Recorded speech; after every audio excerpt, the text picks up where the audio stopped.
All right, everybody. Better late than never again. I think this is just Paul. Thank you for being so patient with me. But Mm-hmm. this has been a very busy summer for me. I had a mower breakdown, so I just got back from Missoula, which is like a 45-minute one-way drive. So, anyway, that's the way it goes.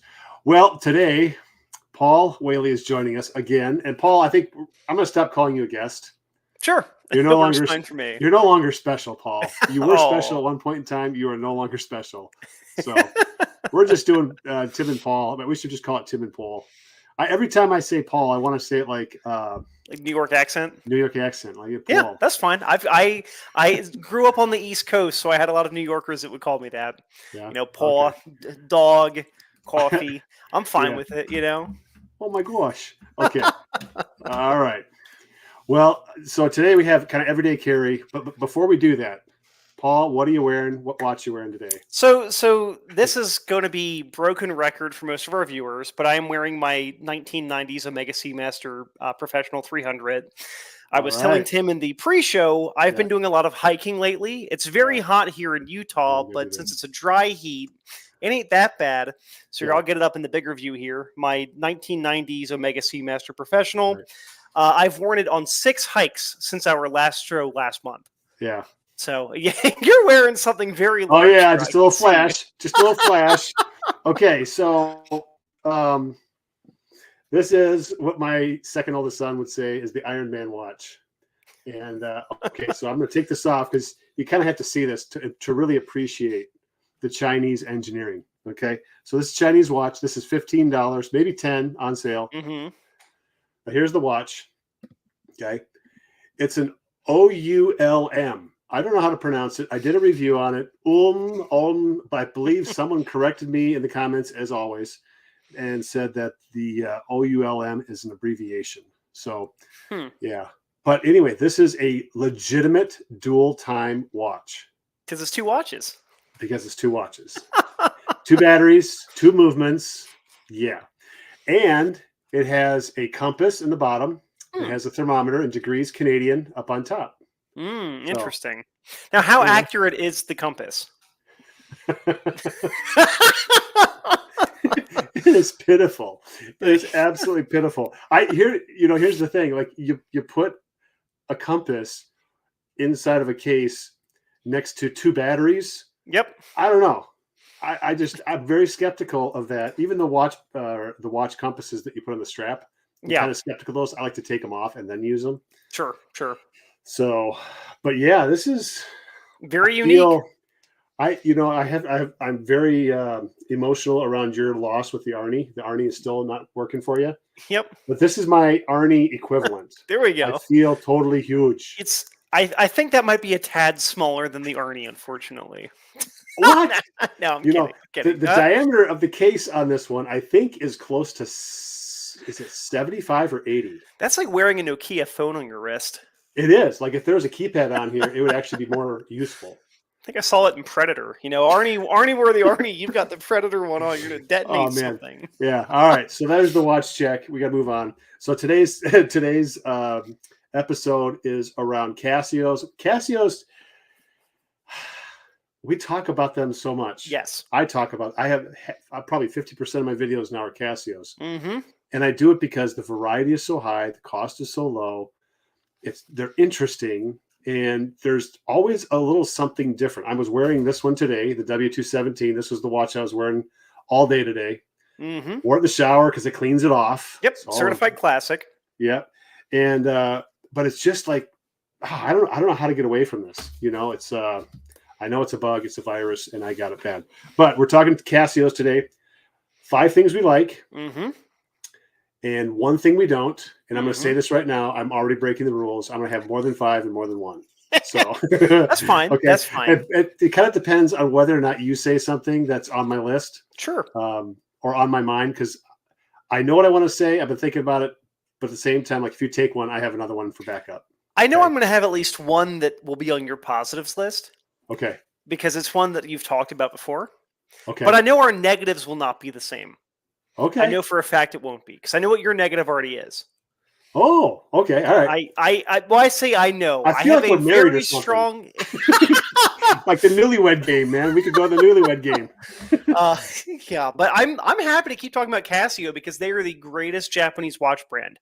You know, when you think of the greatest Japanese watch brands, you have Casio, you have Citizen, you have Miyota, you have Orient, you have I can't think of any other Japanese brands that I would like to buy watches from personally. But those ones, you know, Yeah. I think this is a question for the audience, whether you're live or not. Is Casio the greatest watch company in the world? okay, Seriously. so there are two watch companies. I'm going to postulate this. Okay. If you went onto the street and asked people, name me a watch company, what's your number one answer going to be? It's I think, Rolex. oh, Rolex. yeah. Well, Well, okay. wait. But what's the number two answer most likely going to be? Casio, right? What's the watch that you see the most number of people wearing that isn't an Apple Watch or a Garmin? It's usually Casios, right? I Yeah. was donating blood last summer, and the lady next to me had a Casio F91 on. We talked about it for 10 minutes, right? Yeah. I think Casio, they might be the greatest watch brand, right? In the sense of number of watches sold and what they've done, but they're probably my favorite. I own more Casios than everything else, and I'm sure you do too. Yeah. I don't have as many Casios as I have other watches, but that's because I gave a bunch of them away. Oh, fair. Yeah. So probably if I made a list of all the Casios I've had, it's pretty close to 1-to-1. Yep. Here's, I think the alternate, maybe a better way of saying this is, what's the greatest watch company that people can buy, the watch that they could buy? Because Rolex, I think that's an aspirational type watch. We hear about all the time. We know it's got a great history. It's a great watch, you know. But when it comes to the great watch company that people can actually get themselves into, Sure. I think Casio is going to take the cake on that one. And I would say this is a weird comparison, but it's a fun one.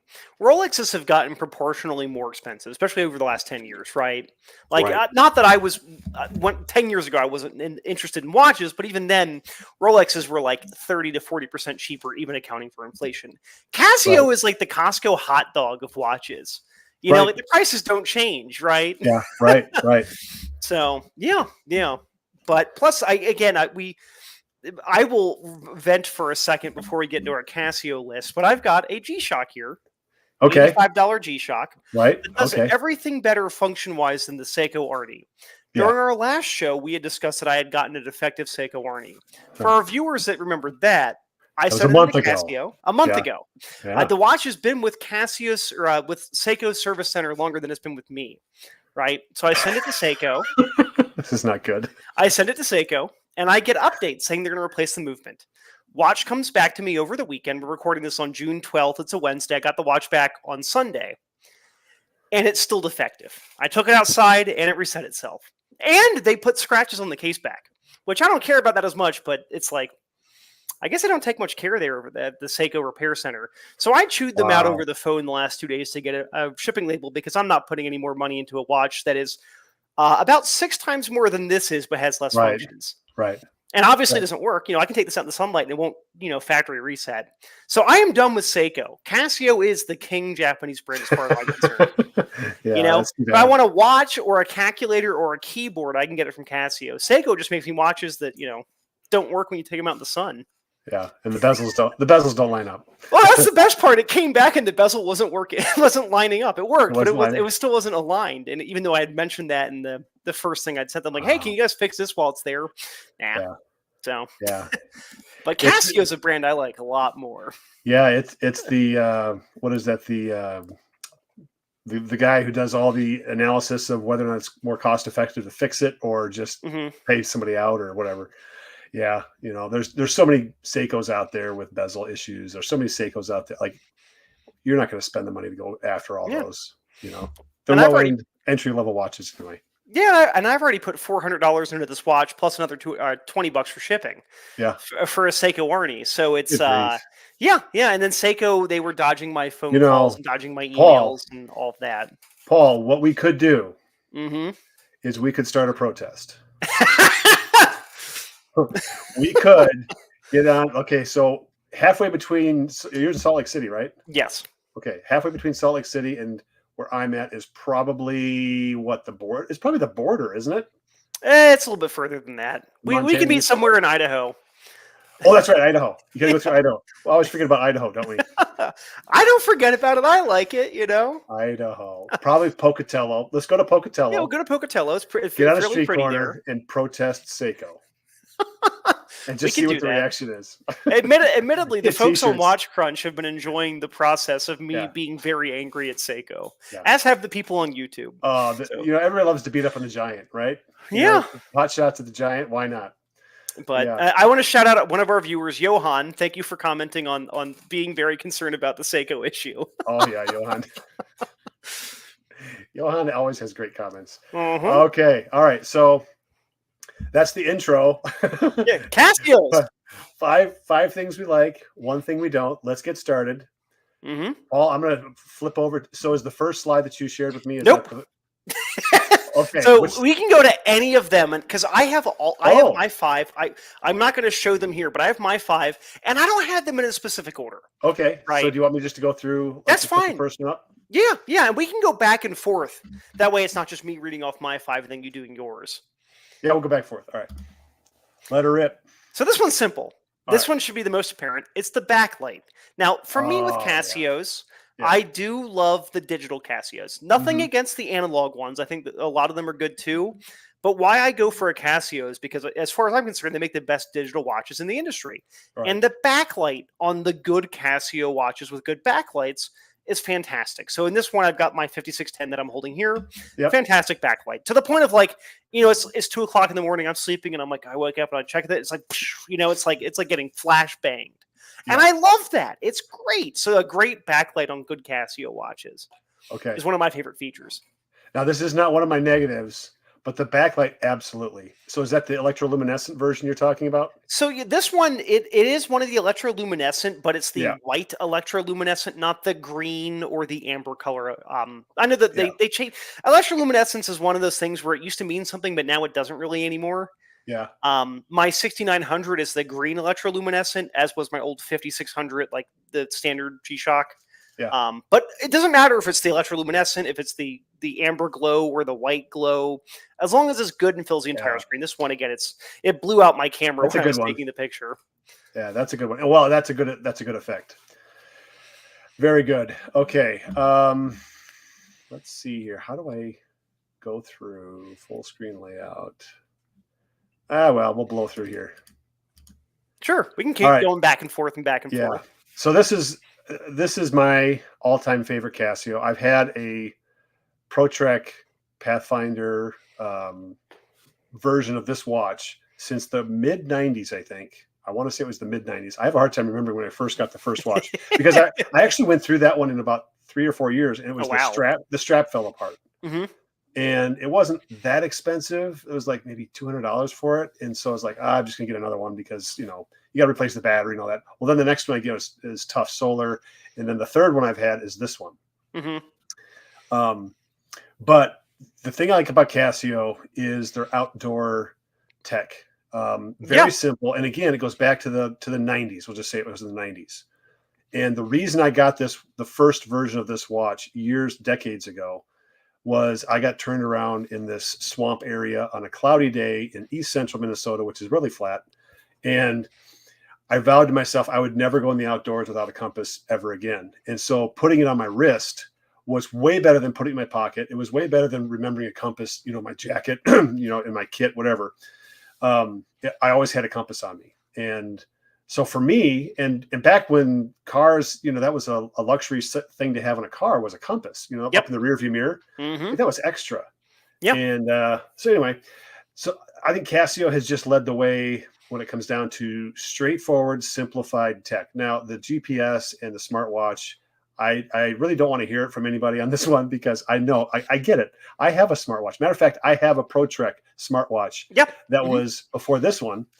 And I just didn't like plugging it in. I didn't like all the notifications and all that stuff. So I went back to old school. It was like, the only thing I really want is the compass for sure. I don't mind the altimeter. The barometer is probably the close second because I can see when weather change. Because the faster the barometer changes, the more likely you're in severe weather. Okay, so Certainly. outdoor weather. I just love the outdoor weather information. It's very basic, easy to read, and the compass on this watch runs off the orange second hand, so that points north.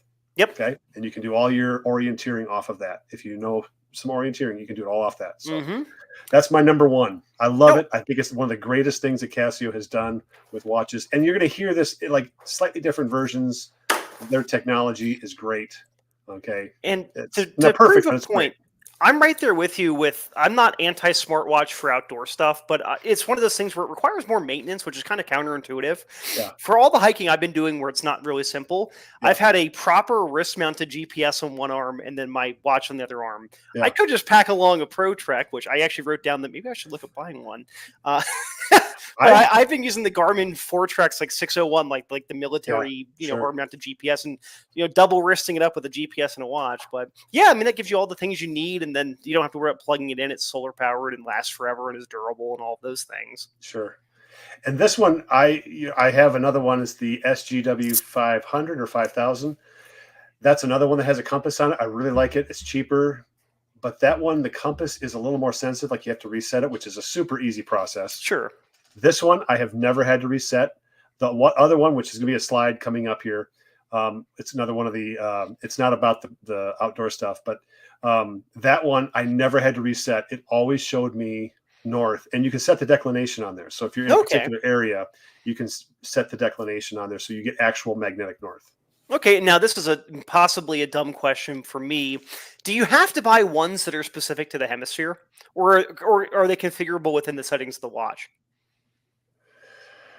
As far as pointing north? Yeah, I know it sounds goofy, but I know because that's a good question.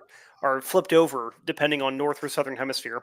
I don't think it matters because you're pointing to magnetic north, so you automatically get magnetic south. So whichever way you want to look at it. As far as the degrees go, I'm just trying to think backwards. I've always been in the northern hemisphere, so sure, same here. So Alfredo, my guy in Argentina, I need him to watch this. Actually, Johan, he's in the southern hemisphere. Oh yeah, that's a good point. Yeah. So Johan, school us on this in the comments. I know he's asleep right now, or probably, but I don't know. I don't think you have to worry about north versus south. Yeah, it's just one of those weird things because, I recently upgraded to a different compass, and I had to make sure I picked out the northern hemisphere compass and not one that would be flipped. As simple as just they have the color grading on there to know which way it's supposed to go, but that's like, I don't know if there is that. Yeah, there definitely is northern south when it comes to compasses. All right, so that's my number one. We got your number one. So your number one, just quick review, was quality backlight on a digital Casio or an Anti-Digi, just good backlight as a whole. Yeah, good.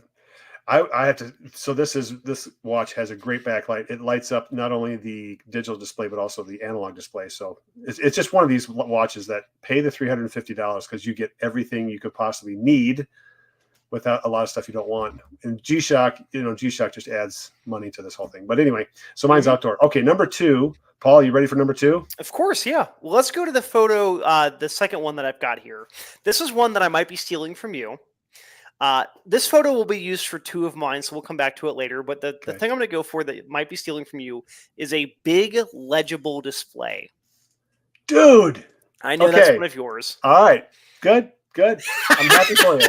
I'm happy for you, Paul. It's as simple as being able to read a big legible display. I've got perfect vision, but I still like to have a big legible display. Yeah. I don't have to look at it for a couple of seconds to actually figure out what time it is. I can just look. What model is this? Is this the DW? This is the DW291. It's basically a budget G-Shock. It's 200-meter water resistant, great backlight, tracks 5 time zones at the same time. Yeah. It has mineral crystal opposed to acrylic or plastic, and it runs $32 at your local Walmart. So really. Yep. This one was a Christmas gift from my girlfriend, and so it's not leaving the collection at any point. It's the one that gets clipped onto the backpack if I'm needing a spare watch, or if I'm going and teaching a class, doing some shooting instructing. I'll bring this along if we're doing nighttime stuff because a lot of guys they'll have their cell phones, but hey, here's a spare watch you can wear when we're doing stuff. That way you can keep track of time, or if we're timing something, they can do it like that. But a big legible display is one of my favorite features on these Casio watches. Right. Okay. Good. Okay. I'll let it slide. All right. Now I have to go back to my slide here. Let's see Sure. here. I'm going forward. Okay. Yes. I like G-Shocks. I'm not anti-G-Shock. Some people think I'm anti-G-Shock. I am not. I think there's a time and a place for G-Shock, and I think the G-Shocks that are simple are the ones I love the most. Now, I've grown to like the square. Yes. At first, I didn't like it. I thought it was too small, it wasn't. But there's so much packed into the square. Now, this is the GD 350. I call it the Grunt because a lot of military guys have used it. I don't know if it was standard issue at one point or not, but this one has come up in conversations with just guys that I know, relatively speaking, often. But I really like this one because it has all the things that you need. One of the things on this particular model that I like is instant access to a timer. Yep. So if you have a constant or a recurring timer function or interval that you want to use, you can just hit it and it starts the timer right away. So for me, as far as like for teaching, it was really helpful. But just for timing things, like how many times do you need a 5-minute timer, or do you need 12 minutes or 10 minutes? It's like those numbers keep popping up. And so anyway, I like it. It's very simple. The display is not as big as I'd like, but it has all the things that I want, and it's G-Shock. I know it's tough as nails, and it's about as big as I can handle as far as like height off the wrist and just ungodly plastic stuff on it. Okay, this one doesn't have it. It's getting close to that. I'm thinking of the Range Man. I don't like the Range Man. Yeah, those are very busy too. Yeah, it's like there's too many angles and corners, and the Mudmaster's another one. Those two, I get it. There's a lot of cool stuff on there. Matter of fact, I think one of those two is like the G-Shock version of the Pathfinder I just showed you. No, they are. It's just, but I agree. It's between looks, but also it's spots for dirt, dust, blood, mud, whatever to get in there, right? Yeah. Where that Pro Trek is like, if you wanted to clean that, you just go dunk it in water and it's done. Yeah. There's not a lot of crevices in there.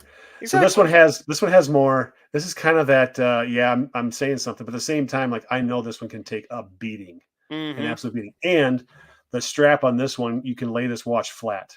Oh, wow. Okay. So this is not one of those. So that's the other thing about like the Square or the Casio. It's always curled up. Yeah. It's always curled up. Okay. And that's part of the whole shock resistance thing. So, but anyway, that's my number 2.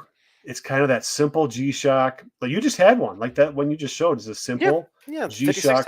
Yeah. So, all right. Going on. We'll go back to the previous photo of that DW291 because there's something aside from the legible display. We can see that I'm in my second time zone here. One of my favorite features of Casio watches is that a lot of the digital Casio watches allow you to track more than one time zone at a time. Right. The DW291 here can do 6 time zones at the same time. Really? Just part of the function. 6? Yeah. So they give you 5 extra time zones plus the one you're in. So I had mine set, obviously it's a still photo, but I was tracking all of the major time zones in the US, plus proper GMT time, plus I have a friend who lives in Austria, so I think that's GMT plus 2, I want to say. So I was tracking 6 time zones, so I could just, cycle through. So yeah, the ability to track multiple time zones or dual time zones. Think about it this way. People will spend $12,000 for a Rolex GMT Master 2.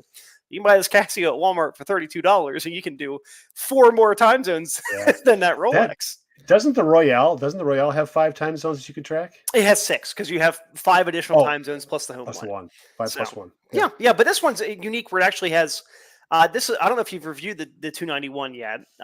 It's again good one. I think it's going to be like a future classic. Besides it looking hideous, it's a very ugly looking watch. I was going to say it out loud, but I chose not to. Thank you for saying it for me. The screws on the face of the watch are just like, what were they thinking? But no, the way it works is that's not what I thought it was.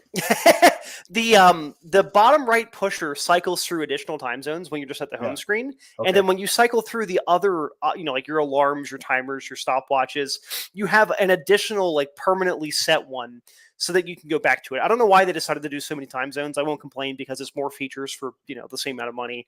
But yeah, 6 different time zones on that watch. Okay, the analog circle at the top, can you have that be one of the time zones, not the home screen? I don't think you can, but I could be wrong that I could be hidden in the module. That one's just telling you can see there that it's just telling the actual time that's being displayed on the digital display. Right. This is one that I know what one of your gripes can be. I won't try to say it now, but there's a lot of wasted space on this one. Oh, I think I know what you're going to say now. No. The gripe. You're not going to guess the gripe I've got. I can tell you that much. Okay. No, I think you know the one I would like to say, but actually, that's not it. Oh, So okay, but that's a close 1.99999. Like it's so close to being part of one. sure, That's sure. probably not the way to say it, but anyway. Okay, so mine. Let's go back here. We've done the simple G-Shock. Okay, what I love about Casios is the cheap watches. This is an F200. It's a $15 to $20 watch. It is tough as nails. Mm-hmm. I mean, just about every single one of them. And I get comments all the time. Oh, I wear my F91, scuba diving. It's like, okay, great. But that, the lawyers at Casio say this is what it is. I get it too, because like I shot this one. So this video, I didn't say this in the video because I was a little bit YouTube shy. Sure. But I was trying to ricochet debris at this watch from a bullet. And I was successful once, and it took a chunk of glass or a chunk of crystal out of this. I mean, it was a chunk. I was surprised how thick the crystal is. I mean, even a cheap G or cheap It's Casio, thicker than you'd think. it's a lot thicker than you think. I was impressed, and it was still going. No issues with the function. It blew the buckle off. That ricochet or that debris hitting the watch did this to the crystal, and it also took the buckle off. So this was not like a casual drop it off of a roof onto a sidewalk kind of thing, which I did like 7 or 8 times with the same watch before I did this. I mean, I can go hurl this across the room and I don't have to worry about it. Right. So I think Casios, you do not need a G-Shock for a tough Casio watch. G-Shocks make it more tough and more durable. Absolutely. Mm-hmm. And if you're in that world of work, I think you can't go wrong with a G-Shock. You can't go wrong with a G-Shock anyway. Sure. It's like, using a hammer as a fly swatter. Like, yeah, you're going to do it. You're going to succeed. But you can do it with all kinds of different designs, with all these different lower priced, higher priced, whatever you want. And that's what I love about Casio is the durability of their cheaper end watches is outstanding. And we actually didn't get this on another. I was going to do a second video. We took a magnifying lens and put this under sunlight. I forget for how long. So we ants in a sandbox. The exactly. F200. This is exactly. I was like, I got a magnifying lens in my desk drawer. Let's go fry this sucker. So we did that, and it's still. This is the one, and it was actually it was a separate one because this one was damaged so bad I had to use a separate one, and it's a totally different type of torture test anyway. Yeah. So just intense heat in a very focused location, and it was still going. So I'm not too surprised. And it's funny you mentioned the F91 and water resistance. So there's a guy who I've interacted with a fair bit, and I've chatted with him in off of YouTube. Guy's name is Harrison Elmore. He's done some videos that gotten popular. He pressure tested an F91 last week, like proper pressure tested, and he got it to a point where I think he got it to about 60 or 70 meters. Pressure tested. To show that, sure, they say splash resistant, water resistant, 30 meters, but in reality, it's actually way beefier than that. And it's not really like a lawyer thing as much as Casio hasn't bothered to update what they consider to be pressure tested, because they're not going out and pressure testing every single F91, right? Yeah. And he just bought a brand new one, unwrapped it, threw it in his pressure testing, case, and showed that, like, okay, I'm scuba certified for this many meters. The Casio just went 30 meters further than what I'm certified for. Yeah. Right. Don't press the pushers when you're underwater. But it's funny that the durability was one of my points too.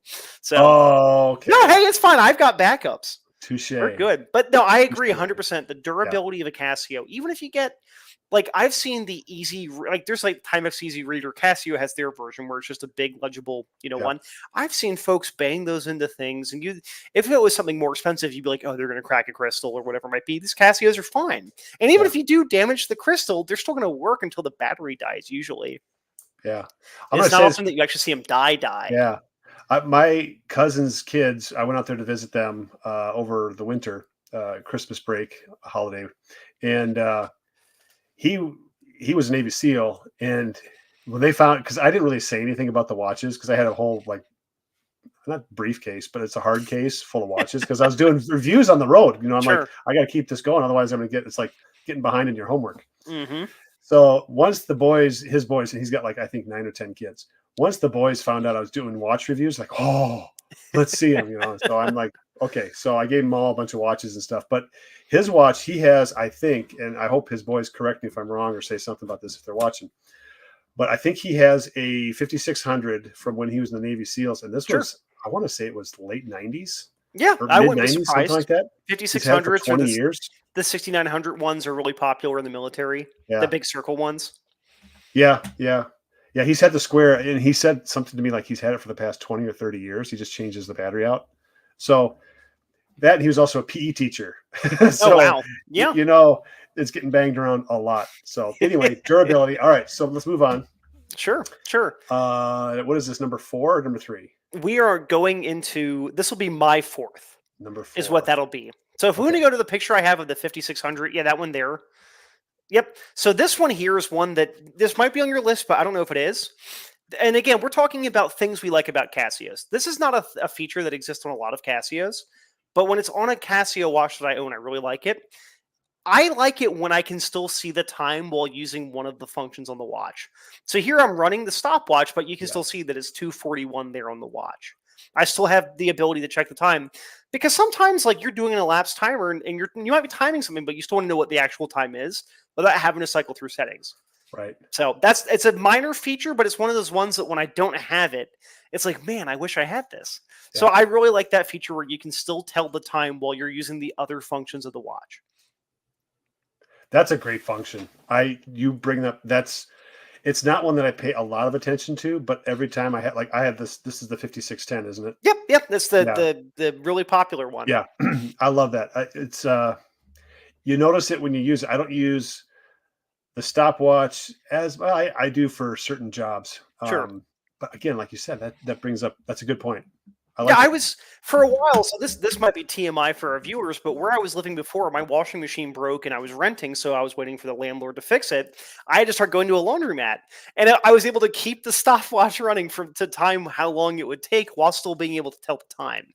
Right? Oh, that's beautiful. But we talk about, always hear people say, "Oh, I have a diver watch. I don't go near water, but I use it for cooking pasta or this or that." It's like, I'm actually using the Casio for timing stuff, so being able to tell the time without having to cycle through 4 or 5 different other functions on there has been super wonderful. And it's a bummer because the 5610 has it, but the other 2 Casios I currently have don't do this. I have a 6900 Touch Solar, doesn't do that, which is a bummer because it has additional counters at the top that could act as that. They don't do anything. And then that W291, for all the features it has, they don't tell you the time when you're using the other features. Yeah, that's too bad. So, yep. But that's a great feature. I like that one. I'm glad you brought that up. I'm going to pay more attention. See, I think part of this is you pay attention to some of these features again for the 15th time, but like, it's almost like it's brand new. Yeah. All right. Yeah. Well, it's always there. You just don't notice it until someone points it out. Yeah. Okay. Next up. Okay. I was a wee little lad, and when I was in junior high, this watch was banned. And you know how many kids in the 80s, I don't know if there's a bunch of 80s folks out here. I was in the junior high in the mid 80s, early 80s-ish. Won't give my age away too much here, but this was just one of those things that it was just cool how they would take something that was ordinary. And this was prior to the smartphone. And you can say the smartphone changed everything, but Casio had been doing some things with watches. I have a review coming up on a vintage watch that is so cool. And I remember seeing this and really not caring that much about it until I got to be in my 50s, which is right now. And now I look at it as like, that was cool. And they did this prior to smartphones, and they were doing stuff like this. So this watch is obviously, it's a calculator watch. It's also a data bank. You can store things in there. It also has the ability to do multiplication type problems, division type problems with a recurring constant. So for instance, currency exchange. If you know what the exchange rate is, you can just plug in a different number, hit equals, and it tells you exactly what you have in whatever exchange rate you want to do. So just kind of cool stuff. This one actually is really nice because it has an auto light. It's not tough solar, so it's only on for 6 hours, and then it automatically turns that feature off.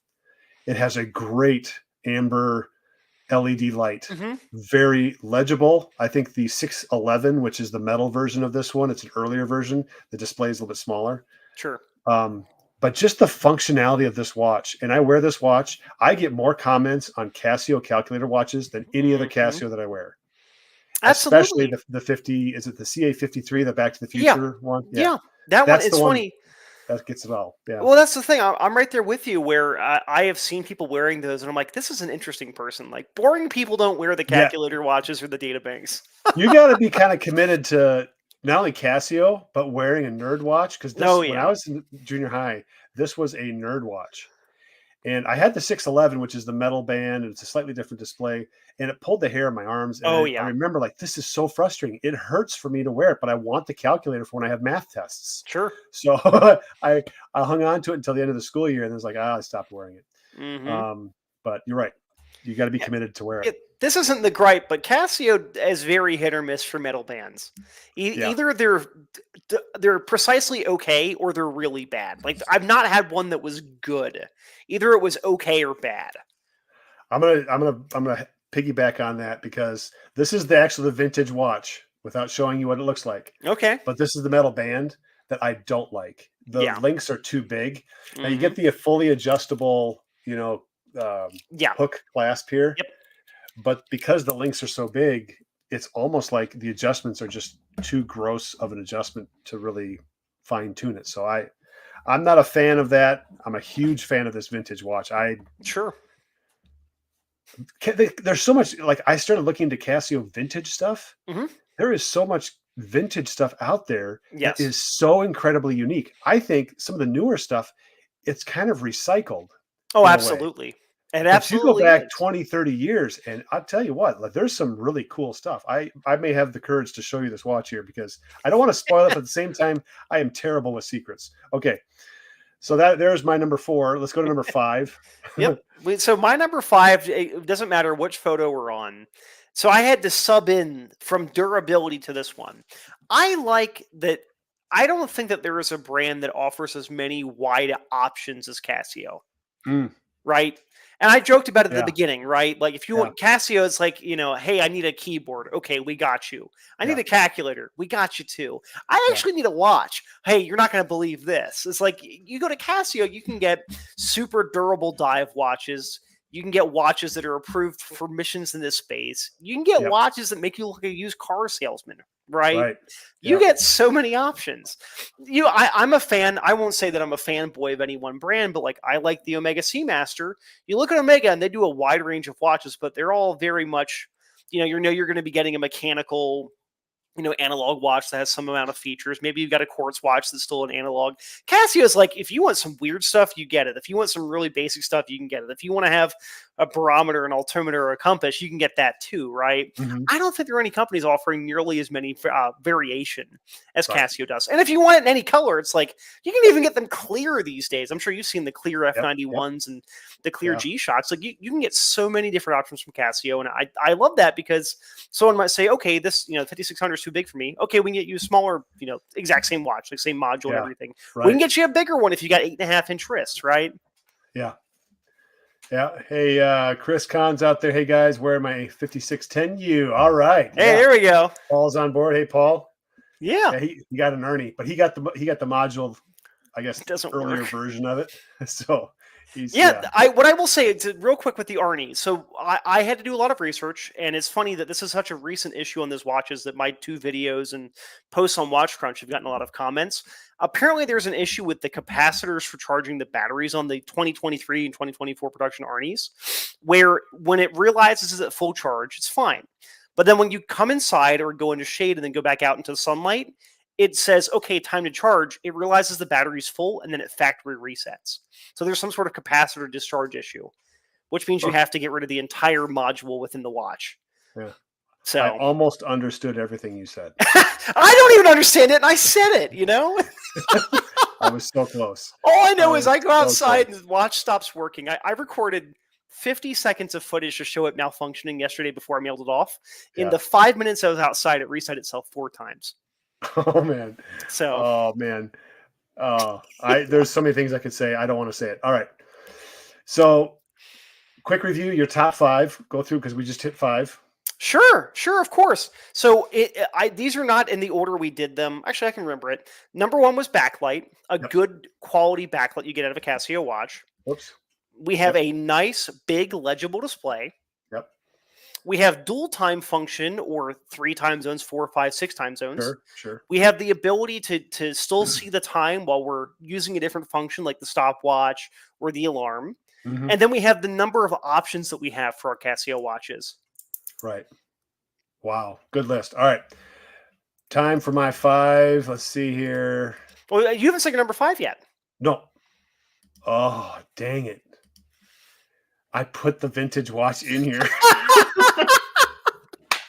I thought I had that out. Okay. Oh, you got all the right. TV remote one. Okay. Yes. So this Okay. this is coming up very soon. And I have been turning the TV off on my stepson. It's awesome. Okay. So the reaction, this is just the junior high side of me kicking into gear. But this goes back to the technology. And I had the outdoor one on here, and I was going to say another one. And this is what I'm talking about. Like, this is 1990s. Mm-hmm. This is a learning remote watch. You can program. It actually has programmable control module or programmable whatever features in there. But then if that doesn't work, you can program different buttons on this watch to do different things. Oh, wow. Okay. It's So a learning remote. Yeah. that's awesome. Yeah. And so I am going to mess around with every single department store that I can. That's my goal. And I haven't been able to do this since I was in junior high. And so this is a good 40 years ago ish. So that's what I'm gonna do. But I think Casio, again, going back to like we're so enamored with smartwatches and smartphones and stuff like that. There was some pretty cool stuff that they did back in the day. And that's this watch. Actually, I bought this used, and there's hardly anything wrong with it. The display looks great. The keypad, it's a calculator watch too. Like you can do calculator stuff. Mm-hmm. I think it's calculator, stopwatch, and alarm. Those are the only 3 features you have. And then you have on the far right side, you have all the fun practical joke stuff that you can do. It has a VCR remote control. So, Paul, what a VCR is, let me enlighten you. VCR is a video cassette recorder. Oh my gosh. Anyway, so it has a controller for that. And so it's just, I don't know, like go back if you're a Casio fan, go back and look at some of this older stuff from 30, 40 years ago, because some of this stuff is really interesting design. It's a little clunky. It is. It's not the best quality. I think their quality is better now than it was then. Oh, absolutely. In a lot of ways, especially the buttons. Oh, the buttons are so much spongier on the old ones. Yeah. And this is my plus one. I'm going to say my plus one. And that is, where I don't have one on here. I thought I was going to put one on here, but it's the buttons. Mm-hmm. When you have, let me get a watch up here. Oh, do I not have? Here's one. Okay. What is this one? This is the WS 1700. Okay. But when you look at the buttons on here, I love their chrome plated, whatever that is, buttons. Yeah. The ones that stick out just enough. They're the best buttons on a digital watch ever. This style button. And I'm not sure Casio is responsible for it, but I just know that that's one of the features I love. I can't stand the 5610 buttons. Oh, they are very recessed. Yes. Very recessed. And this one actually gets a little bit, there's this plastic piece in the middle that kind of gets in the way of pressing the button that is getting closer to that 5610 feel, because it's like I had to feel around, because what I try to do is I have the watch as part of my test usability is I try to feel for the button and then use it. Well, I thought I was pressing the button. I was pressing the plastic thing. Side. So, yeah. Yeah. So Neil's here. Hey guys. Awesome. Hello. So yeah. So those are my 5+1 of the things that I like. There's Chris. Reminds me of I'm gonna put this one up here. We gotta show this. Howdy, everyone. Yes. Chris, you're 100% on. This is, I don't know, like Paul, when you're in school, because you're of a different vintage than me. Did you have that kind of shenanigans with audio visual stuff? We did, but not with the watches, just because this was a little bit before my time. When it came to watches that people were wearing, if people wore watches, it was cheap Casios or something that their mom or dad bought them at JCPenney's or at Boscov's or something at the mall. We would do shenanigans, but usually it was just grabbing the actual TV remote or going to the AV room at the high school and doing a broadcast or something. Okay. All right. Small high school. We were able to get away with that kind of stuff. Right. Okay. All right. So now this is probably the one that most people are waiting for, is what is the one thing we don't like about Casio? There's a few things that I can't stand about Casios. Yep. But this, I have a number one. Do you want to go first? Or do you Yeah, want I'll me to go first. I'm happy Okay. to keep it up. All So right. I am not just playing with these watches for no reason. I'm gonna grab the 3 Casio watches I have. Gotcha. You're not gonna guess what mine is. At least I don't think you will. And I would be interested to see if anyone in chat could guess. Now, one of the things for me, and you review a lot more watches than I do, but I still review watches too.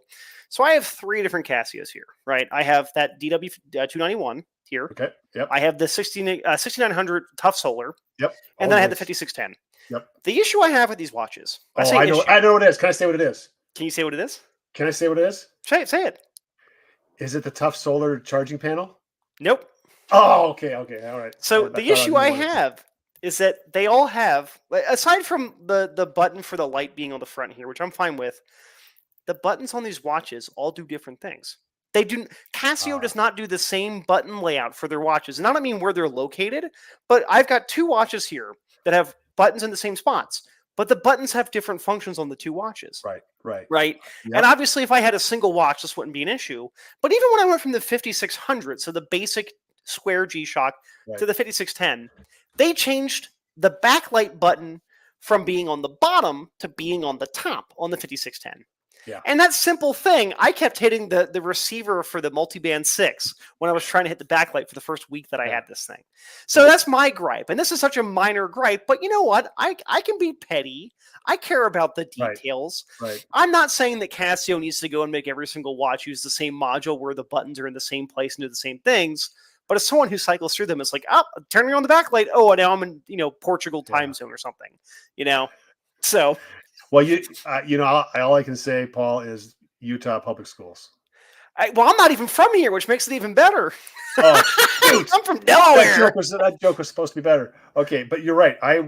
That is a great one because I have the same. That's not my group. That's not my number one.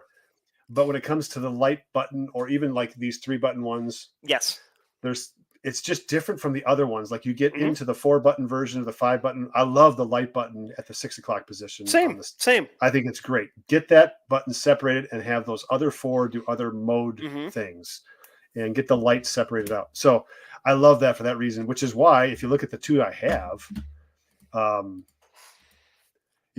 the GD350, and then also it's on there. It's actually below that little white line below the 6. Yep. That's the light button. And I love that because it makes it very easy, especially you've talked about the buttons can sometimes be recessed. It's very easy just to push or use your thumb. You can feel it out real easily. That's been one of the things I like about the 6900 is that it's very easy to use the backlight. Now it's kind of hard with the Timex Ironman because those are your start, stop, lap buttons. Yes. For that versus the light button on a Casio. But yeah, I 100% agree. The button, that's a good gripe. Okay, you ready? Yeah. I'm going to show you the picture. I'm going to show you the picture, and you tell me what you think it is. So going into it, I'm going to say the one that I know it's not, but it was my first guess before we started. I thought you were going to say that you don't like how there are not enough adjustments on the straps. But what you're actually going to say is that you don't like when there's wasted space on the watch face or dial, and it's giving you information that you don't need. Am I that transparent? Yes. Okay, so yes, and that's a very specific thing, but it's also the segmented dial. Now this is the WS1600. Yes, which the is Zebra. the referee watch. They got all the timer functions for different major sports. This one actually does a better job than the the atomic timekeeping watch that's like dedicated to it. I can't think of the name now, but anyway, it's the W200 or something like that. But anyway, it's too segmented. Like there's too much stuff, dials and all that kind of stuff that are spinning around. And what happens is everything gets moved. It gets crushed into this small, and like, I want to see the time. Yes. I want to know what the day is, and I want to know what the date is. Those are the 3 things that I really want to see. And the AE1500 is awesome for that. Yep. The entire dial it's huge. It almost looks like a smartwatch because it's so incredibly legible. And what I noticed when I did that review was that the time goes across the center of a round dial, which you get maximum height, maximum space, usable space. So this watch is the WS1600. The specific thing I hate is useless information, like you said. And this one has a 10-second ticker thing at the top. I don't care. because you know what's in the lower right-hand corner of the display is the seconds. Yeah. So why do I need the ticker tape thing, whatever that is, at the top left? It's nifty if you are actually running the stopwatch, but otherwise it is just useless, right? But again, I'm looking at the stopwatch, the hundredths of a second counter. Why would I look at the 10-second window at the top? Yeah. I think it's just a flashy. It's like, I don't know. It's like, downtown flashy light kind of attract your attention kind of thing. But that's it. I don't see it contributing to anything. So anyway, you nailed it on the head. I've got the 6900 here, and again, it's not the best. Yeah. You can see all these 3 discs at the top. Useless information. It's telling me the state of charge for the watch, which cool, but also like I don't care. It's telling me, do I have an alarm set? It doesn't tell me what the alarm is. It just is it set, which normally they would just do like a little bell there or something. Like it's wasted space, right? And I'm right there with you. Why I like the 5600 is that we have a little bit of wasted space on here, but this is using the entire screen for stuff I'm looking at every single day. Same with the AE 1500. I even give like the AE 1200 Royale a pass because at least they don't need to have the map on there for the time zone, but I get why that's there. But they do so many watches. Well, who cares? I know, but it looks cool. And there's some stuff I have to admit. Like I'm a junior high kid at heart, junior high boy at heart. There are Casios I love because they're just freaking cool. Yeah, it's just flashy lights. I have so many flashlights, Paul. Mm-hmm. I know. Trust me. I saw the video today. I love lights. Yeah. Did you like that one? I did. Okay. We'll have to talk about that a little bit here at the end. Sure. So people who want to watch about watches get that. But so there's some things about watches that I really like. I have from the beginning, I did not want to buy this watch. This is the Casio.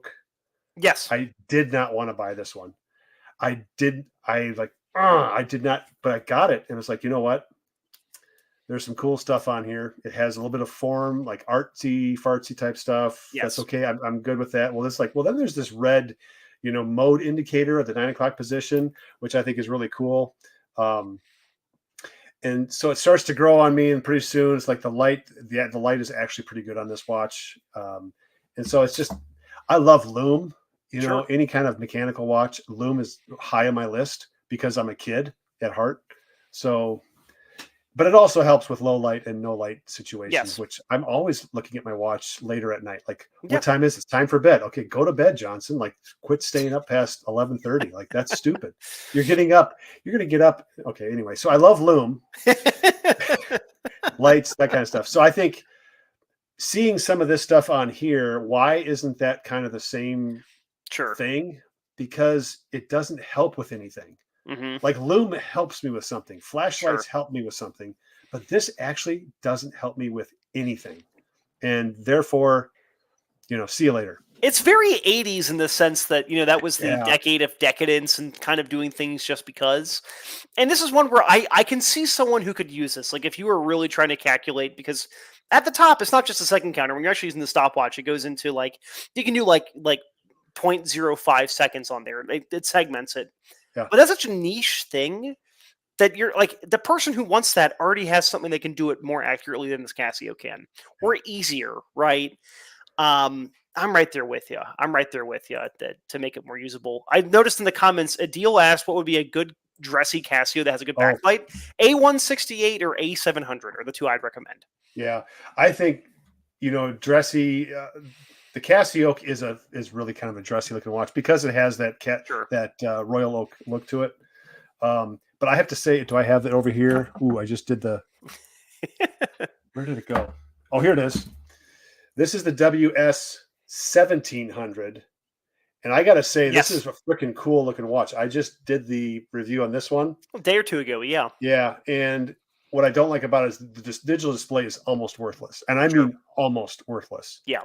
But when you hit the light on this, you get to see that there's a backlight on the digital display, and then it lights up the analog watch. But it's a cool looking watch because they're kind of both of the same dressy look to them. Sure. And the 1700 has the quick, you can swap out the straps on this real easy. So you can dress this one up pretty easily. They're very minimalistic in a way. They also have some of that dressy look to them.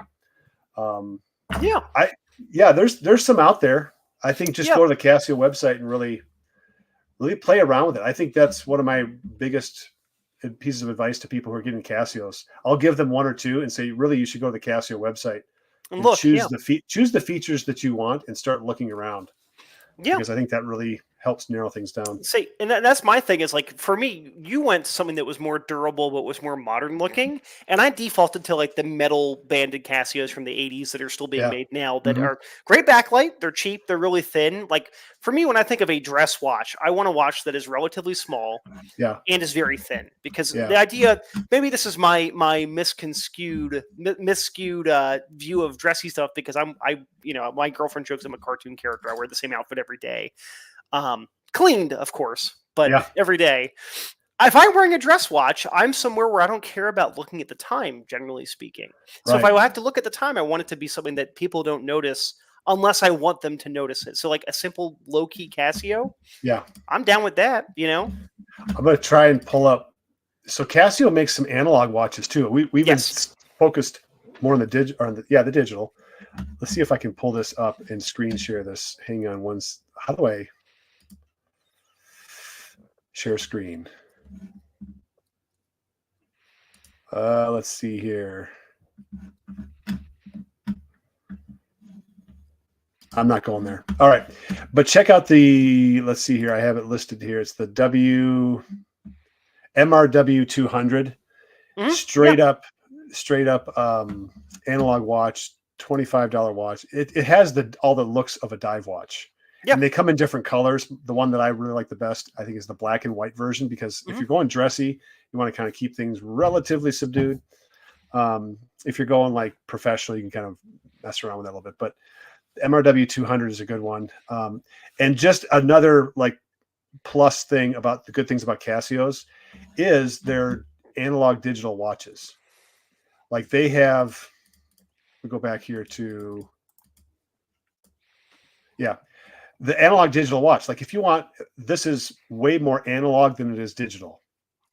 The Casio is way more analog than it is digital. And there are some out there that are G-Shocks that are kind of really 50-50. Like you have a harder time reading the analog side and the digital display is okay.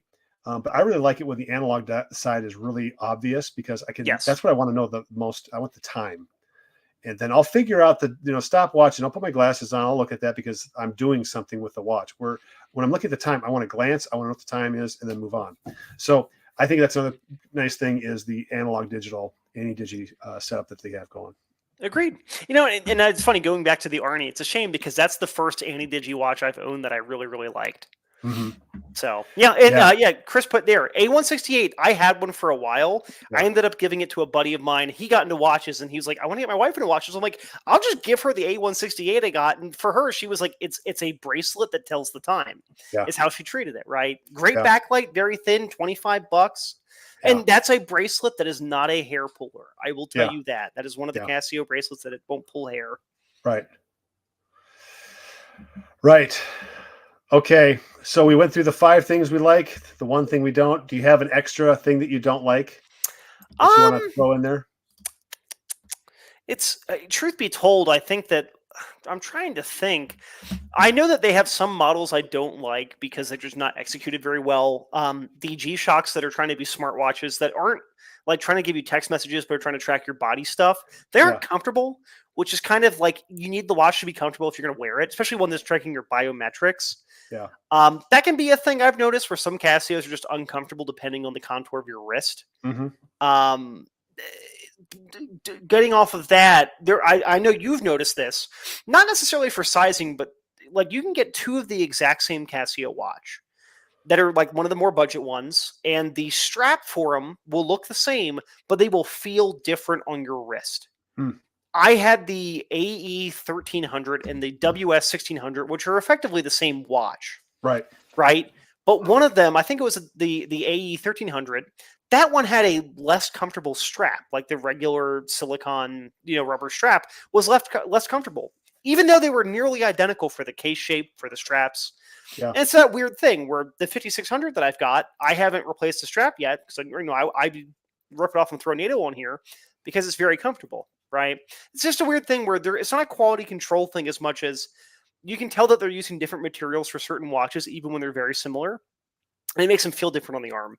But that's something that goes away real quickly once you start to sweat on it and get get it warm, and it just gets kind of soft and pliable after a while. Okay, this is the family show. All right. Be here all night. Do you have any extra gripes? I know I already pinpointed the second one with the adjustment. You did, and that's a tie between that one and the light. Yep. So Casio has these. I don't know who's at the controls when it comes to like entering in what light they're going to use. Why do they continue to use lights, LEDs that suck? Because there are some watches you look at, it's like this light is terrible. Like it doesn't do hardly anything. There's a watch, I forget which one it is. It lights up. What does it light? It doesn't light up the digital display. Which one was that? It was the I think it was a negative display. Like it lights up the analog watch, but it doesn't light up the digital display. So if you want to look at a stopwatch or whatever the digital display is doing at night, you can't see it. You literally cannot see it with the light. You hit the light and you can see it's an analog digital. I can't remember which model it is. But I just like, who's at the controls for this? Like the whole point of this is to see what's going on. Like the F91 is so bad. Yes. I do not understand. I only have it because for comparison. I have still not worn it since I did the review. And even then I wore it for the camera and that was it because I hate it. I really, really hate that watch. But it's a great example of how bad light can just ruin a watch, low light conditions or no light conditions, which is absolutely it's significant. Like you think about in the wintertime on the Northern Hemisphere. So those in the Southern Hemisphere, they're heading to winter right now. How much of your day is in low light or no light conditions, or I don't know. I'm right there with you. Figure out the light and stick with something that works well. Yes. Go ahead, Paul. Yeah. No, I'm right there with you where the F91's light is not useless, but it's like one hair above useless. Yeah. Right? Like that's one that sure the watch is $12, and the reason why it has a crappy backlight is because they don't want to put any more money into a watch that's already printed them, 8 times or 20 times or whatever the amount of money they put into developing it. Right. But I'm right there with you where they come out with new watches that are new SKUs. They're brand new watches that have crappy backlights. And I do like that you're seeing more of like the double amber LED in a lot of the cheaper ones, which is great because that's one. It's in the 291. It's a great backlight. This is going to sound very goofy, but I've told this story before, I think, on the live show. But I did a hike last year, an overnight hike, where it went from 95 degrees during the day to 35 at night. And I was I was stuck in my my Mylar sleeping like liner, and I had my Casio Royale on me. Yeah. And that little amber backlight, it wasn't like a fireplace thing, but it was like, okay, like that was a little bit more soothing on my eyes and all of that. I'm glad that they're doing more of that, but I'm right there with you where it's like they keep doing crappy backlights, and it's regardless of living in southern or northern hemisphere, it's generally dark half the day unless you live somewhere that's near either of the poles, right? Like I go to sleep and I'm like, I'm going to throw in a digital watch, so if I wake up at 3 o'clock in the morning, like I generally do because it just happens, I can press a button, see the time, go back to bed. Don't have to bust out the flashlight and light up, a different watch, or have to deal with the F91 having a terrible backlight and trying to see as much as I can. That watch, I can't say enough bad things about it. I really can't. I could go on and on, but it's a legend, and this is the only thing that I respect the fact that it's a legend. It's their most sold watch ever. And the fact that it blew up a lot of stuff in the process because it was used by terrorists. I'm just kidding. But it was. But it serves a purpose. It's a cheap watch. People love it.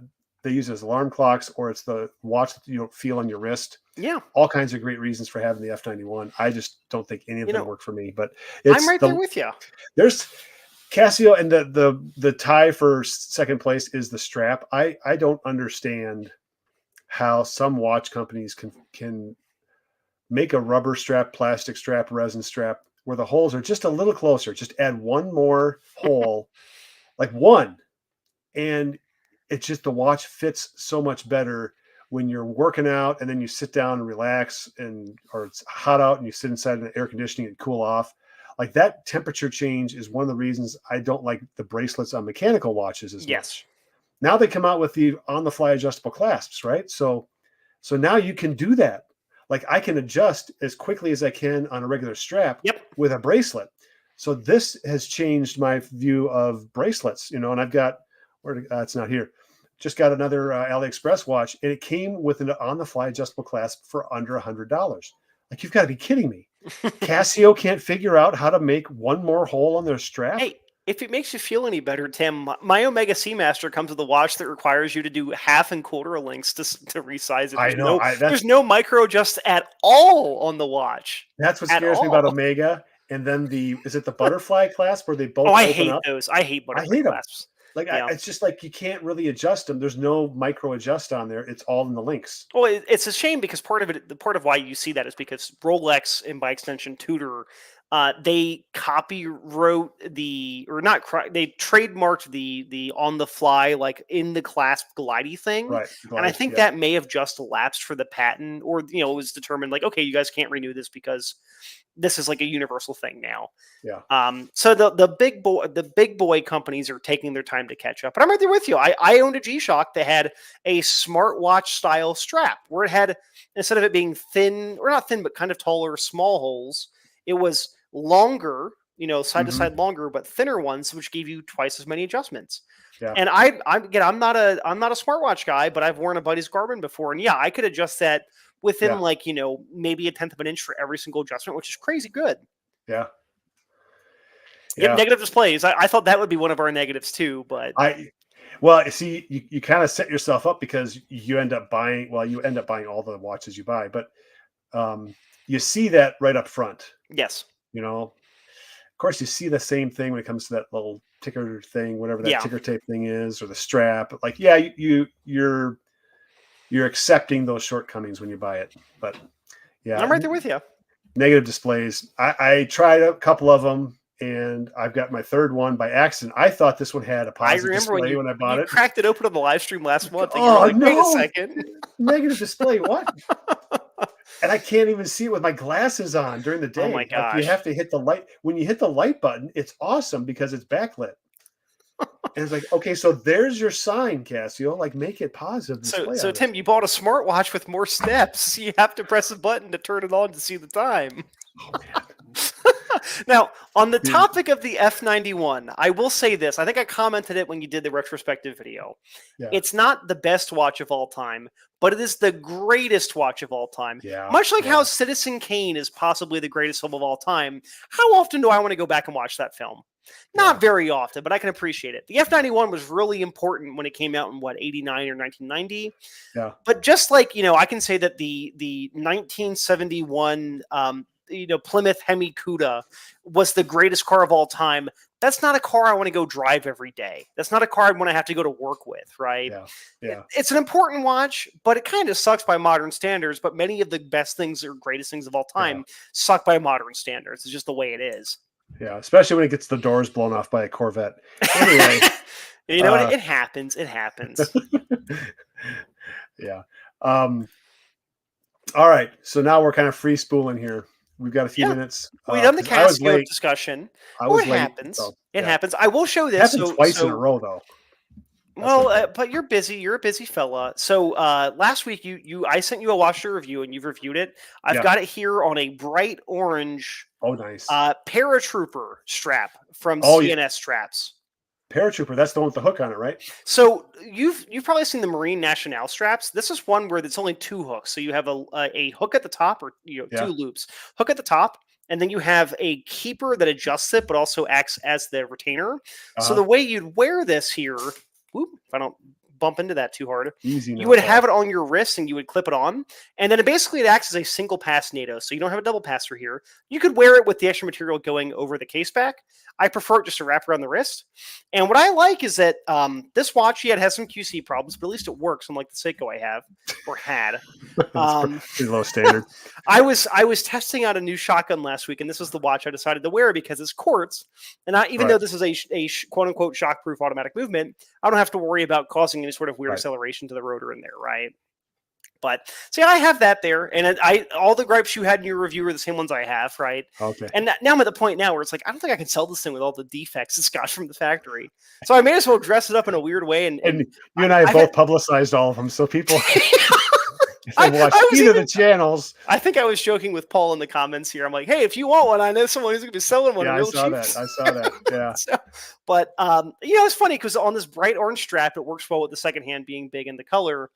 And I was out somewhere, and someone made a comment like, "Oh my god, that's a really interesting looking watch." I'm like, "Yeah, well, it's it kind of sucks, but also it's kind of cool."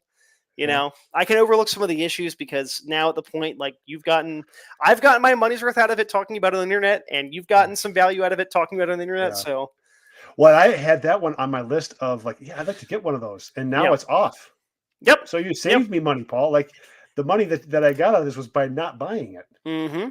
Well, I will say this. I haven't written off Momentum. I'm probably going to reach out to them at some point and say, hey, I've had this for a while and it's got these problems. Yeah. If I send it back hypothetically, apparently their service center is here in Utah. It's like, Really? hey, can y'all pop off the bezel and fix that? And maybe I will Right. pay to have the movement fitted better to the dial. Because that's something they can do. It's just a matter of did they fit the hands to the movement to the dial very well. Sure. They have their UDT watch coming out, the one that Sylvester Stallone wore in Rambo 3. If anyone remembers Rambo 3, it's basically a Seiko Arnie, but it was made by Chrono Sports and now Momentum watches. And they did a big poll back in, I want to say March. And they were like, hey, if we bring back this watch, would anyone want it? And they got overwhelming support. And it'll be $350. So it's cheaper than an Arnie. It'll probably work better than an Arnie. Yeah, maybe it'll have the issues with the indices and whatnot, but it's an anti-digi diver from the 80s. So this is a couple of things. Number one, Momentum, the C-Quartz 30. I do like it. I still like it. I need to have someone else out there show me that you can buy one that actually doesn't have as many of those issues, because every watch is going to have an issue. Even quartz watches, I have some that don't strike the minute markers. I'm okay with it because honestly, how much am I really keeping track of every precise second? Really? Come on. Second thing is Arnold Schwarzenegger and Sylvester Stallone had a thing going on the internet. I think it was YouTube where they were comparing knives. Yes. And Schwarzenegger or Stallone was talking about his knife in Rambo and held it up. And then Schwarzenegger's like, and this is a real knife, And now when you mentioned the watch, wasn't Rambo 3, was that in Afghanistan? That was the one that the film famously ends with, that is dedicated to the brave Mujahideen fighters in Afghanistan, which they changed after 9/11 to being dedicated to the brave peoples of Afghanistan. Okay. So, yes. Yeah, that movie was terrible. But it's got one redeeming scene. The part where he's doing his loadout and he's got all the gear and the guy in Pakistan's like, what is this? And he's like, what does this do? And he holds up a glow stick and he cracks and he's like, it turns blue. It's the only part of the film that's worth watching is the series. I have recently watched the last couple Rambo movies where he is, I think what is he in mid-70s, early 70s? Older than that, I think. He might be late 70s. I think he's 78, 79 now. And kudos to him he's in great shape and all that stuff. But, there's only so much that you can replay over and over and over again. And one of the things that just kills me is every time he gets out that bow and arrow and he's just grabbing, pulling, and shooting them, I'm just like, there's no way. There's no way. And I love it. Every time I see it, it's like, go get him, Rambo. You're killing people with the bow and arrow. This is great American cinema. It's just Steven Seagal. It's funny because this is obviously off topic, but it's still related. Yeah. First Blood is one of my favorite films of all time. Yeah. I think that's an excellent film. The thing is that movie is not if you didn't have people that knew it was the sequels, there's nothing connecting that movie to the other movies really, right? Because in the first film he kills nobody, right? Yeah. He just he purposely injures them so he's not killing them, but to prove a point that he could have if he wanted to.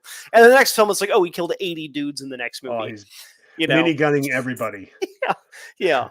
So it's First Blood's a great one. Rambo Part 2, Rambo 3 is wow, this is terrible. And then I like 4. 4 was weird and interesting and very violent.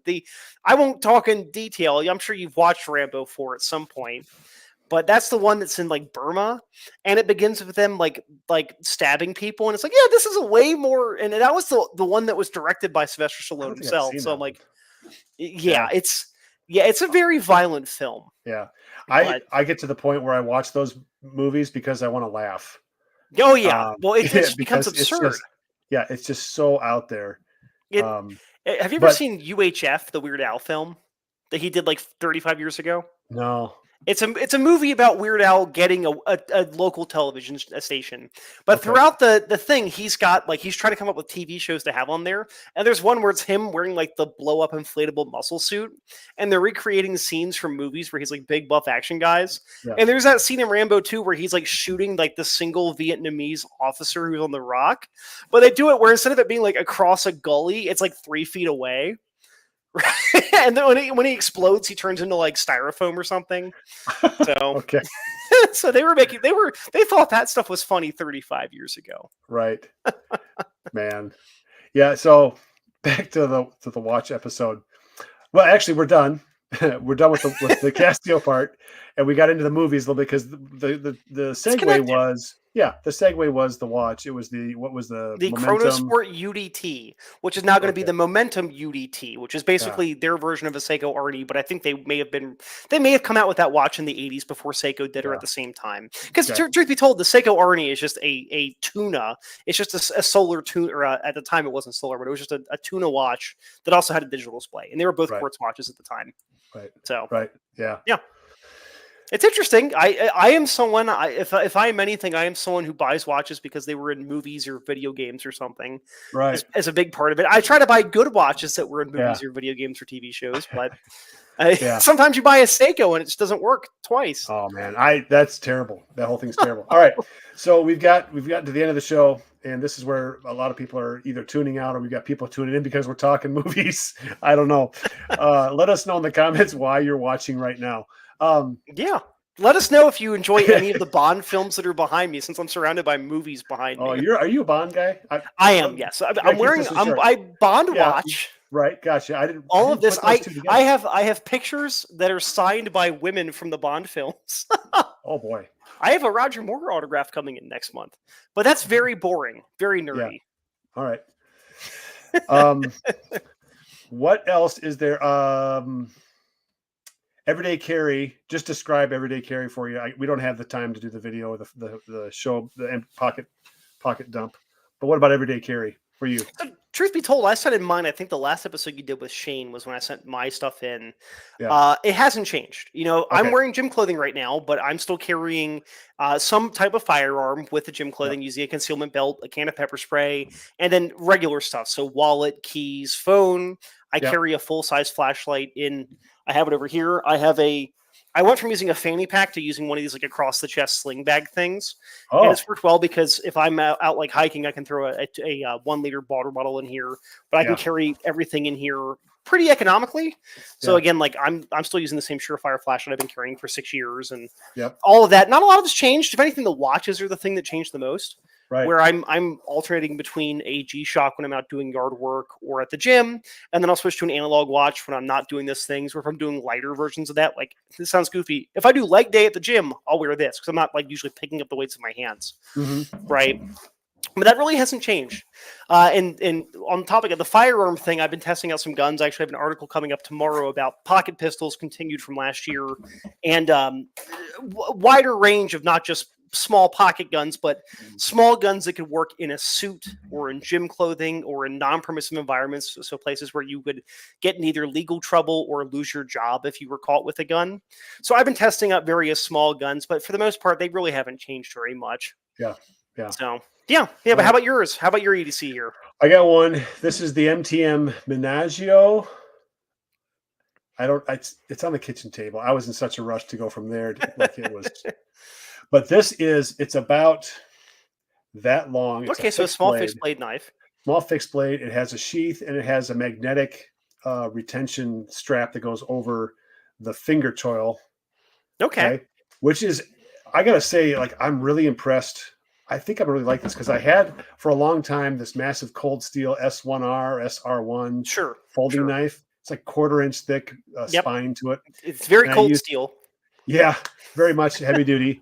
And it has the AD10, it's a Demco AD10 lock system on there, which is a really cool lock. It's a very, very tough very knife. Beefy. Yeah. But the problem is it's so beefy in the pocket, like it's just like too much space. So I'm switching over to this, and I actually I forgot I had it in my pocket because I carry that and I carry my other self-protection thing. Sure. And then I've got some other stuff that I use for lawn maintenance on my belt and other pockets. But so that's part of it. The flashlight, I've gone to keychain flashlights, and then I'll carry a pocket flashlight more often than not, but not as much. I carried it all the time, even when I was Sure. working lawn mowing. I have one on my belt though, so technically I have a flashlight on my belt as well as on the keychain. I love the keychain flashlight. The knife, I go back and I have all kinds of knives that I use. I really like the CJRB Pyrite. The shape of the blade, it's a button lock. I love button locks. They just seem to open and close easier than the flipper tabs. Sure. Or even the cutouts they have, the blades. I don't know what the technical Oh, the name of that is. liner lock? The liner lock for sure, yeah, because you get a little bit of, there's a little bit of friction on that as well. But the button locks, man, they are just so good. I like them. But I did get, and this one I have right here, and I forget what the kind of lock it is. This is the Civivi, what is it?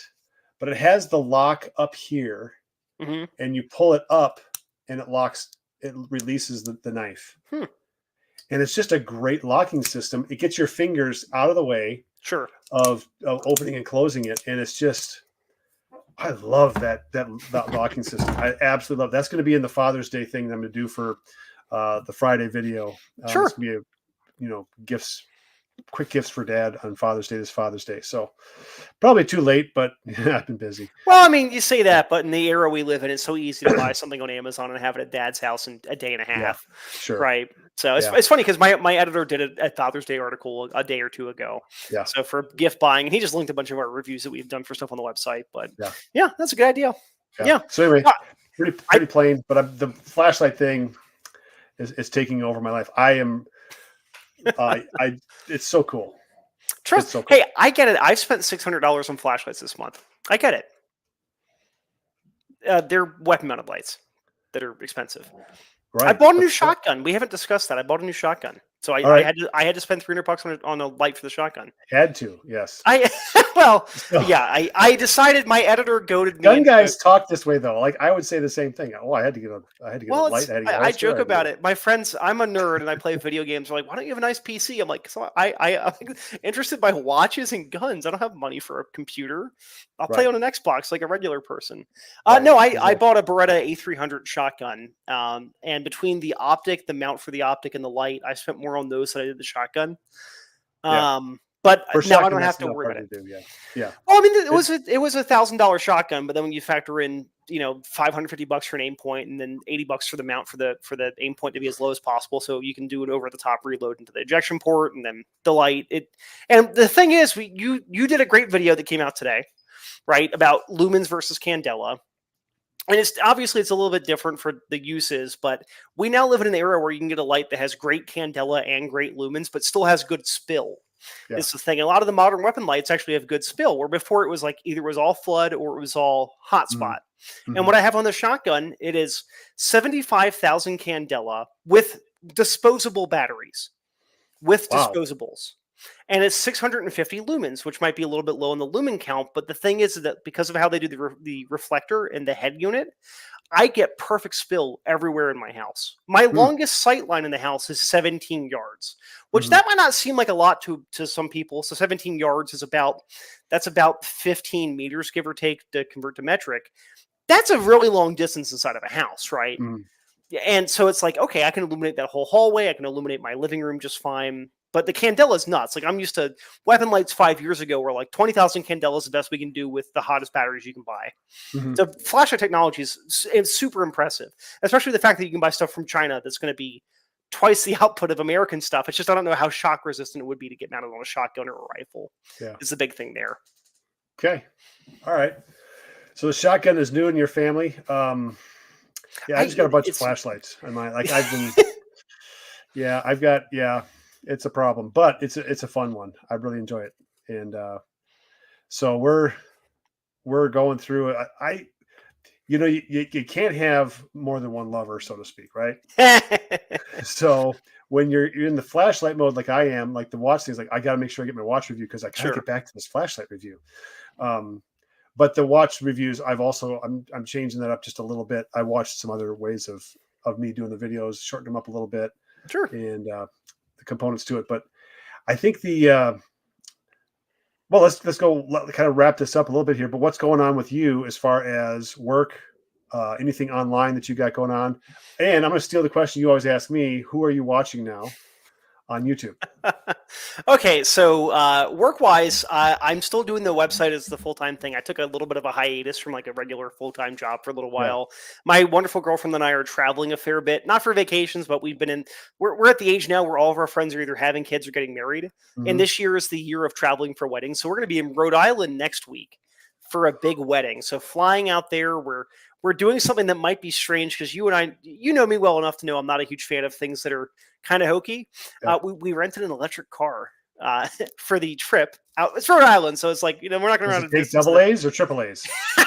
I think it takes 9 volts. Oh So I'll my have to god. buy a couple on Amazon and have them shipped there. No, we were renting a Tesla as like a little test to see how those are. It's not replacing my Toyota anytime soon, but so I'm traveling a lot.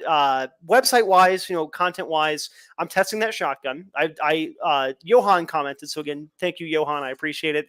I've been doing a lot of patterning with the shotgun from 5 yards, 5, 10, 50, 5, 7, 10, 17, 25 yard patterning with buckshot, just to show how it opens up on that shotgun. Because one thing to our viewers, and I know this is talk, but with shotguns, if you ever, whether you're a hunter or it's for home defense, you want to test the specific shotgun you have with the loads you're planning on using. Because if I put those same loads in my otherwise identical shotgun, they might perform differently just because of how it works. Yeah. So I'm doing a lot of shotgun testing a lot of small guns. Like I mentioned, tomorrow I've got a big article going up it's probably about a 15-minute read, which is pretty dense for written stuff. And it's about pocket pistol testing and how I'm expanding those parameters and going from there. Still doing watch testing. It's funny that I haven't finished the review yet, but I'm still testing out the Islander Port Jefferson. In the last Really? podcast, I mentioned that I liked it enough that I decided to buy it from Long Island Watches. They offered me a slight discount, but not like they bought me discount. Like, hey, I can sell it to you for a little bit above our cost type of Yeah. thing. And I decided, I even told them, I said, now that I own it, I'm going to do a longer term review on this. Instead of it being like a month or two, it's like I've had this for 4 months now and I've worn it for some of the hikes I've done. So I'm still doing the watch content. It's just that the Seiko Arnie has killed a lot of that has made it like, it feels like every other day I'm like A venting wet about how rag. Seiko's screwing me over, A So wet at least, rag. I hear it. Yeah. yeah, it's a pain. But I'm plenty of watch stuff coming out soon. I've got an article in the works on different straps for watches, which is such a simple Okay. thing, but I already did a big one a while back, but now reviewing individual brands. But just Yeah. expanding that. Who am I watching? Lately, I've actually been paying attention to someone who I know in the firearms industry. So I'm happy to say this. It's Chris Baker over at Lucky Gunner. They're a company that sells ammunition, but he's a very analytical dude who has similar interests that I do. So shotguns, small guns, revolvers, things like that. And he's been doing a lot of good videos that are angled towards people who are new into firearms because, here in the US during COVID, a lot of people who had never Yep. owned guns bought guns. And I appreciate his stuff. So I've been watching a lot of his things when I'm doing cardio at the gym or weightlifting or just here at the house. I'll have his stuff running in the background. And he does like one video every 2 weeks. And the most recent stuff he did was going over the historic use of FBI's firearm training. Right. And he's been going and shooting like the FBI course from the 1940s and then shooting the one from the 80s and then shooting the one from the late 90s. And he's got one coming out next week where he's going to be shooting the current FBI standard course. Which again, is combining history, but also practical usage of things like that. That's really So, interesting. I like that. I like that. The history of just qualifications. That's when I was at the reserves. We did a qualification, and I didn't think it was that rigorous. sure. Honestly, like it was one of those things. Like, yeah, you're including some people in here that may, if you timed some of these things, like Yes. keep everything the same, but timed them so you had to Mhm. be under a certain time frame. You may not have as many guys qualify and gals, which brings up the question of like, is this about getting people with a uniform out there, or is this getting people out there who are proficient and Yes. really know what they're doing? Oh, and it's So, fascinating because when he was showing the 1940 stuff, a lot of it was yeah, timed, but it's like, okay, you have 5 minutes to shoot 5 rounds at 50 yards. Like, what am I going to do? Like make a cup of coffee beforehand and drink half of it before I shoot it? Like, and I've Bring seen over some things to set your gun up on and get yeah, yourself comfortable. and it's like, okay, effectively there's no par time for that. And then by the 80s, this is without spilling the beans on that. It's the history of modern pistol shooting. Yeah. You've probably heard the name Jeff Cooper. Some of the Yeah. viewers who are into guns probably have heard of him.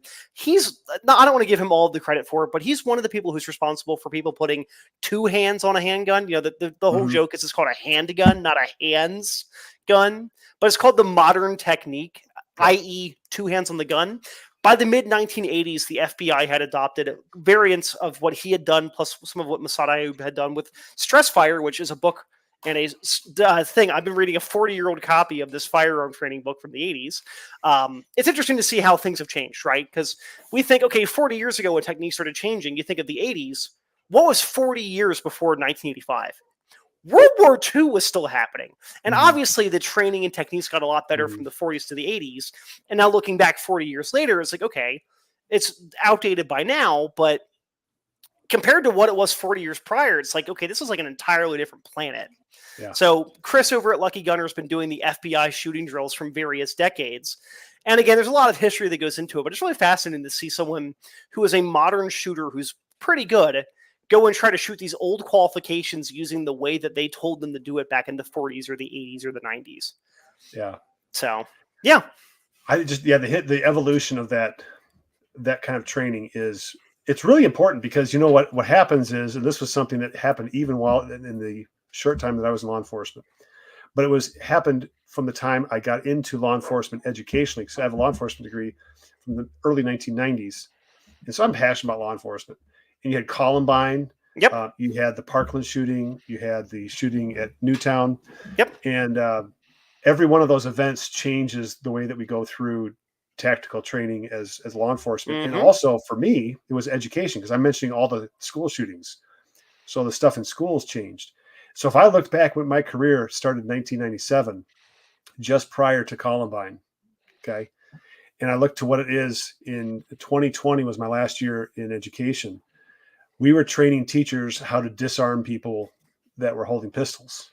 That's what we were doing in 2020. And what we did in 1997 was get in the corner, turn the lights off. Yep. And so that whole thing, I think, is really important, just as far as like where we're going as far as a culture. And it's getting kind of scary because it's not the stuff, it's not the things that are responsible for this. It's the values that people have on each other and conversations and relationships and all that. It's just deteriorating.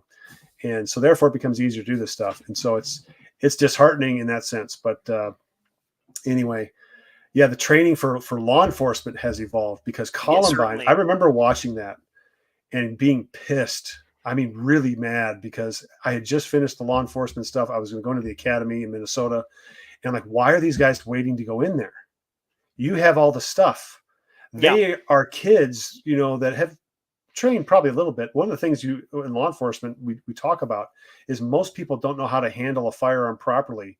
And so putting added stress onto them makes their effectiveness drop dramatically.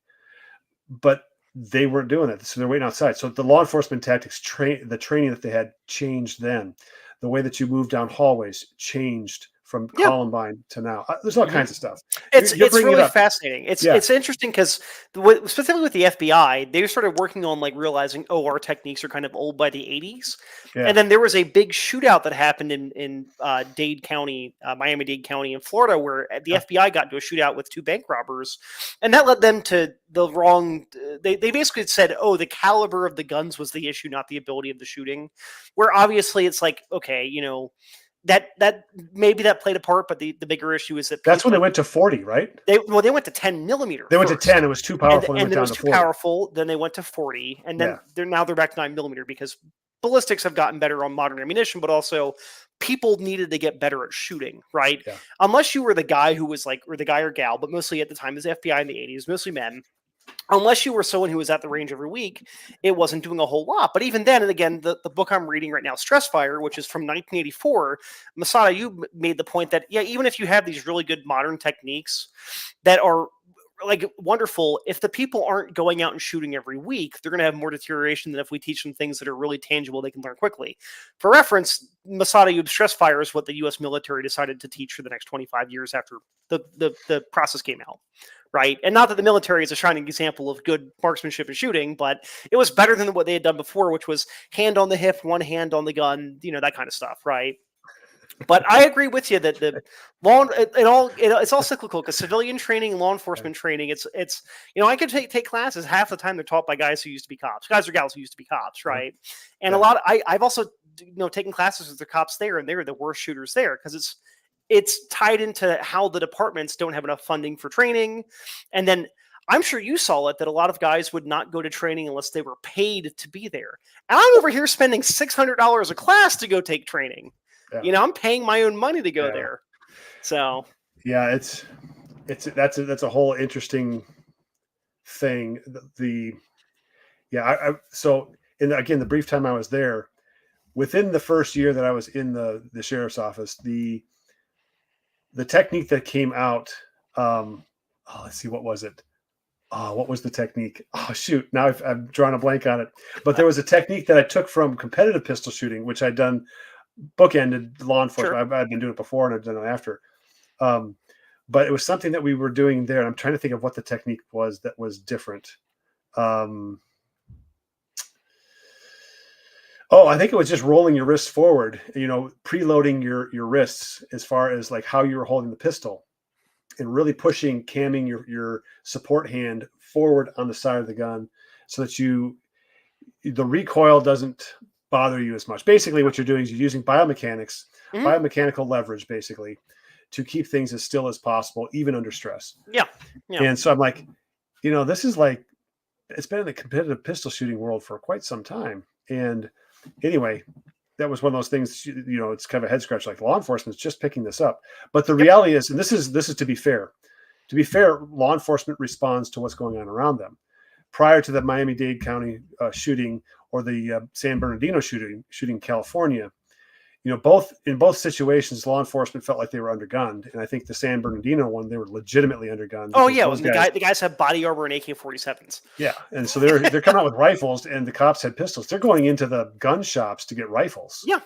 To try to eliminate these guys. So it's, to be fair to law enforcement, they're reacting, and sure, it's good that they're reacting and not being proactive. Otherwise, we would have a urban military assault team, basically, because sure, they're being proactive and they're getting one step ahead of everybody all the time. So that's kind of the American way of doing things, I think, is like, the government should be under control, to a degree. But we don't want cops to be unnecessarily in danger either. Yeah, so that's my thing, is that even if there are people who are not fans of law enforcement, if they know how to do their jobs better, that's going to lead to less accidental shootings, negligent shootings by police officers. Like, I'm sure you probably saw the Acorn thing from 4 or 5 months ago.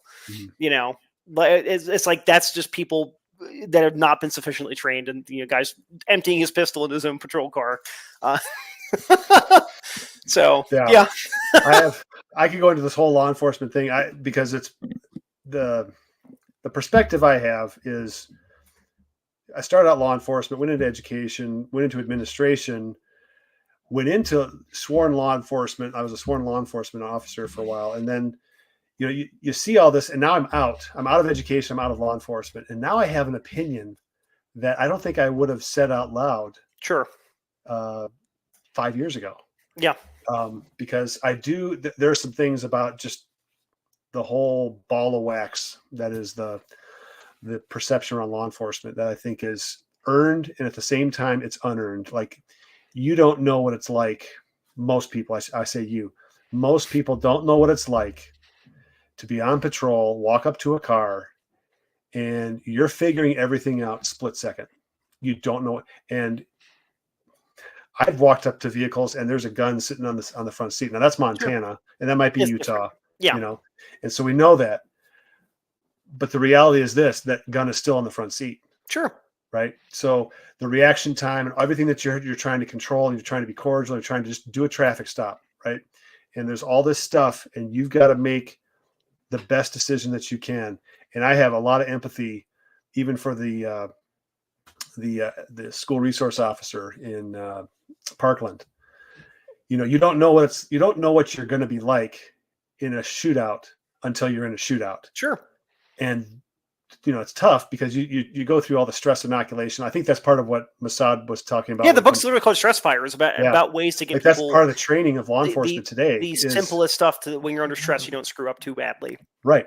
And so the training that you have now, that we had now, that I was part of, was under stress. When we taught teachers how to respond to active threats in schools, we taught them under stress. It was intentional because we want your brain to go dumb so that you understand what it's like, so that you don't make those mistakes when your brain goes dumb. And when we say dumb, like simplified. Sure. So it's all part of that. And I think there's a lot of knee-jerk reactions around law enforcement. At the same time, there's some things about law enforcement that's like, yeah, you know what?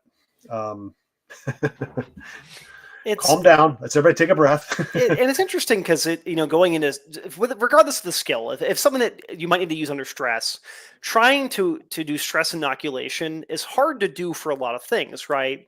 With shooting especially, or just any sort of combatives, like how can we do this without actually trying to risk people's lives, right?